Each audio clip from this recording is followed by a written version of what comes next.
Angkatan bersenjata Ukraina memamerkan rekaman rudalnya yang menghancurkan sejumlah sistem pertahanan udara canggih milik Rusia.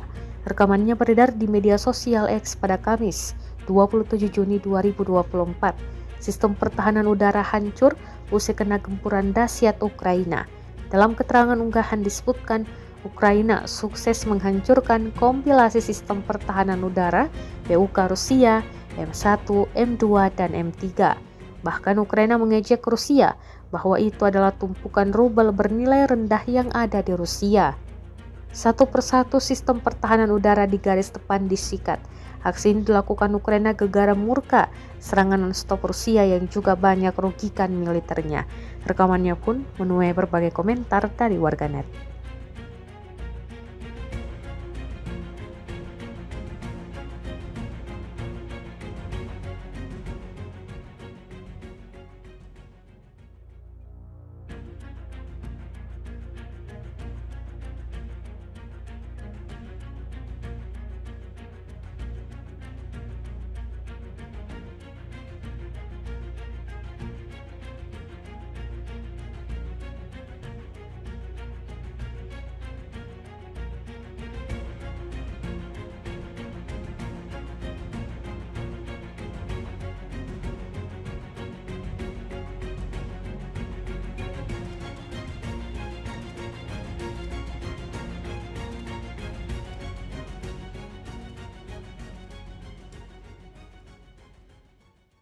Download Tribun X sekarang, menghadirkan lokal menjadi Indonesia.